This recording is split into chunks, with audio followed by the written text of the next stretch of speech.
Dear Patriots, before the news starts, please subscribe to our patriotic channel by clicking the subscribe button. Give us a thumbs up to this video. Don't forget to leave your opinion below in the comments section. Share the news on Facebook and Twitter so you friends see it. Thank you.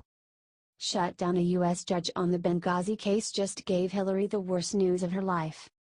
Things are heating up on Hillary Clinton. Politico reported a federal judge ruled on Tuesday that the State Department did not do a thorough job looking for emails Clinton sent about the attack on the Benghazi compound on September 11, 2012.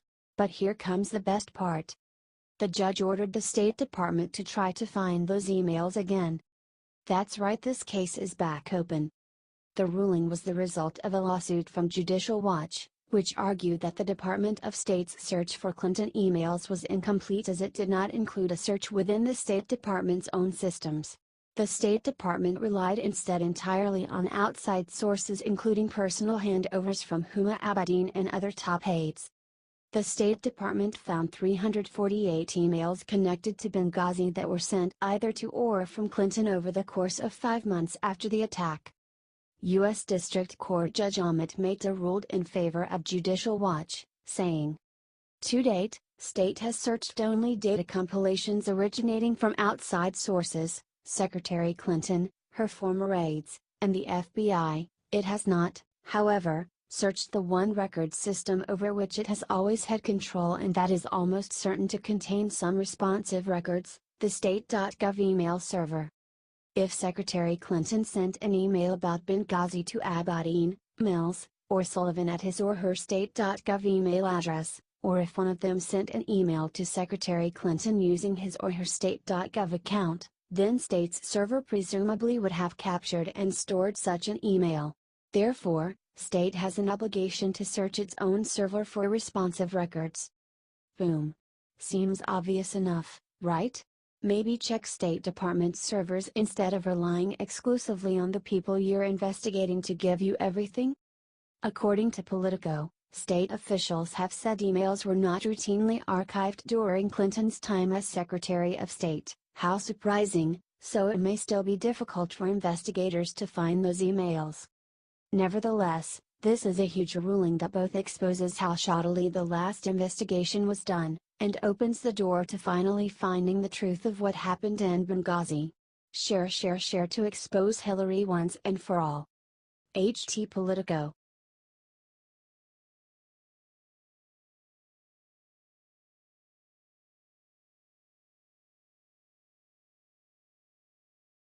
Morning Joe just said this sick thing about Trump that will ruin him. Joe Scarborough, host of the MSNBC television show, Morning Joe, has made it abundantly clear that he has a vendetta against the president. His latest rant against the president has to do with the president allegedly choosing to watch or read more conservative news outlets that support his presidency. It seems it hurts Morning Joe's feelings that Trump chooses not to watch his show, calling him sick for reading conservative news briefings. So, I guess that makes us all sick? I'm sure that everyone, in Joe's view, that doesn't buy into the liberal feeding frenzy against Trump is somehow sick. Joe even said that he is glad that Trump doesn't watch his show, because it allegedly makes him angry. Then he said, "I don't understand how you have an accurate view of the world if everything sent to you is filtered." So you're telling me that what Morning Joe reports isn't filtered? That's just a load of baloney.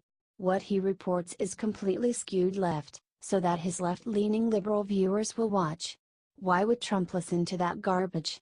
It's fake news. Sounds like a boatload of sour grapes, if you ask me. What do you think? Do you think it makes sense for Trump to prefer to read conservative news? Comment yes or no and share to support our president. HT The Daily Caller.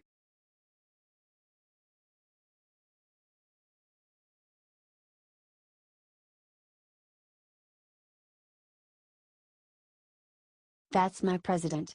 Trump's just revealed new VA reform that will make everyone cry happy tears. You might have missed this one last week, cause the media definitely wasn't advertising it. But on Tuesday, August 3, President Trump and Veterans Affairs Secretary David Shulkin presented a brand new service for veterans health care, mobile health service.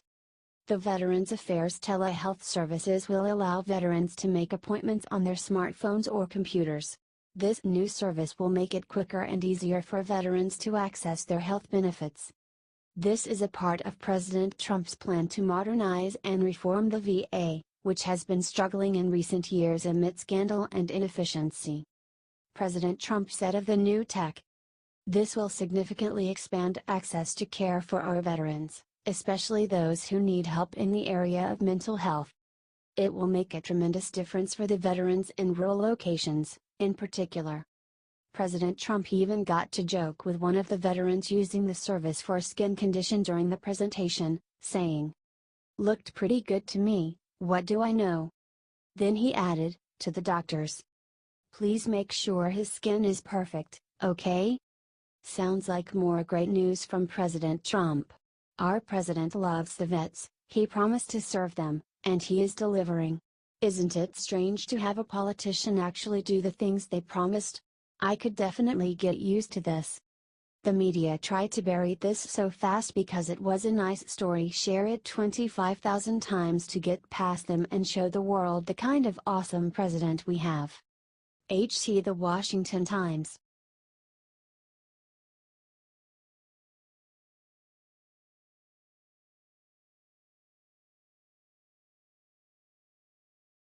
Moments ago, Newt Gingrich dropped a bombshell that will scare North Korea senseless. North Korea has been operating under the assumption that the United States is still run by the bureaucratic, cowardly Democrats and has been pushing the boundary time and time again. The times of letting them go unpunished with their increasing threat of nuclear weaponry is even more of a reason why more and more people are calling for the U.S. to be prepared for action and not just sanctions that have been proven time and time again to not work. That is exactly what Newt Gingrich said during an appearance on Hannity's show earlier tonight. The U.S. needs to cut through the bureaucratic tape and be able to move efficiently to meet the ever-growing threat of North Korea. This is what Gingrich had to say on the matter. "We should be moving with an intensity and an aggressiveness, cutting through the bureaucracy, developing a series of steps as I outlined in the last segment, that enables us to say to North Korea, we don't need to contain you diplomatically. If you are behaving in a stupid way, we are surrounding you with mechanisms that will coerce you, make you harmless, and ultimately crush you." Gingrich is exactly right that the U.S. needs to be proactive and addressing the problem rather than waiting until the problem gets beyond control. North Korea keeps pushing forward despite sanctions, so obviously starker measures should be looked at.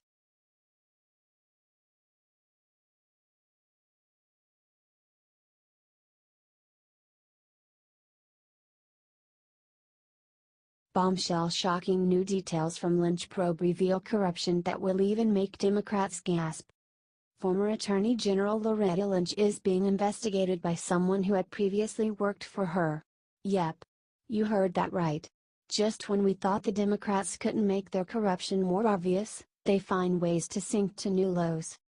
This gets complicated, so here is a breakdown. Former Justice Department Attorney Paige Herwig was on the airplane when Bill Clinton and Loretta Lynch met for their infamous tarmac meeting. The meeting took place a few hours before the Justice Department made an announcement on the Hillary Clinton email investigation.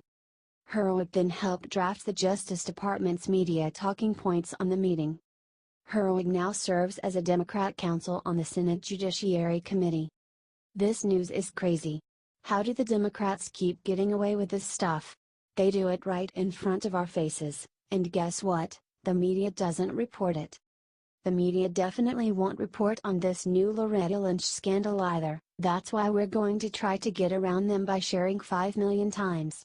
Brick by brick, they will be exposed. HT The Washington Times S.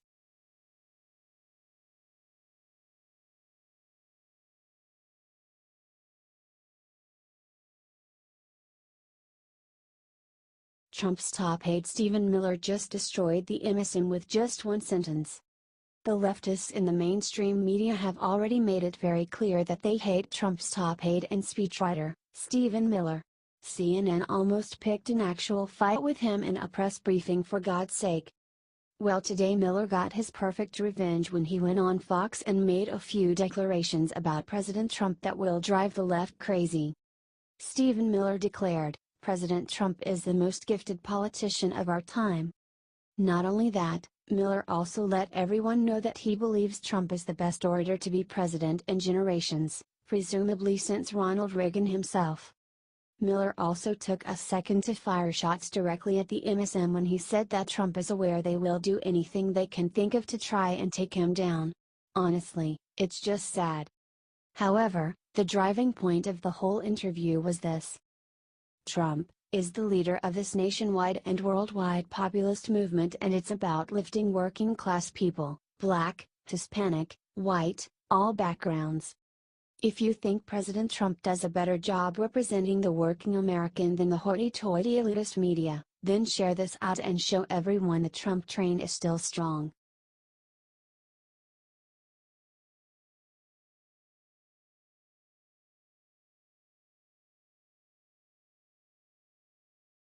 Everybody noticed the insane thing someone just blew up in front of the White House. Yesterday the entire United States of America stood in shock as somebody was able to successfully blow something up in front of the White House. Despite the WH being empty, a construction crew was still hard at work.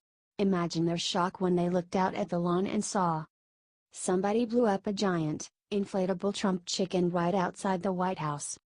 Nobody is certain where the 23-foot-tall chicken came from or exactly what it represents. Was it an anti-Trump message or simply someone with too much free time?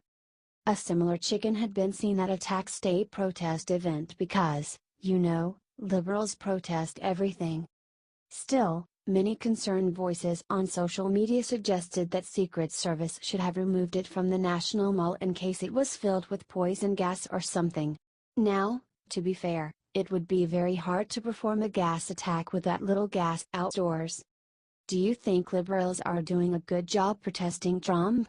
Honestly, if this is what they are doing now, it's a big step up from burning buildings and blocking interstates. Either way, it's a ridiculous looking chicken. Share this out if you think Trump deserves more respect.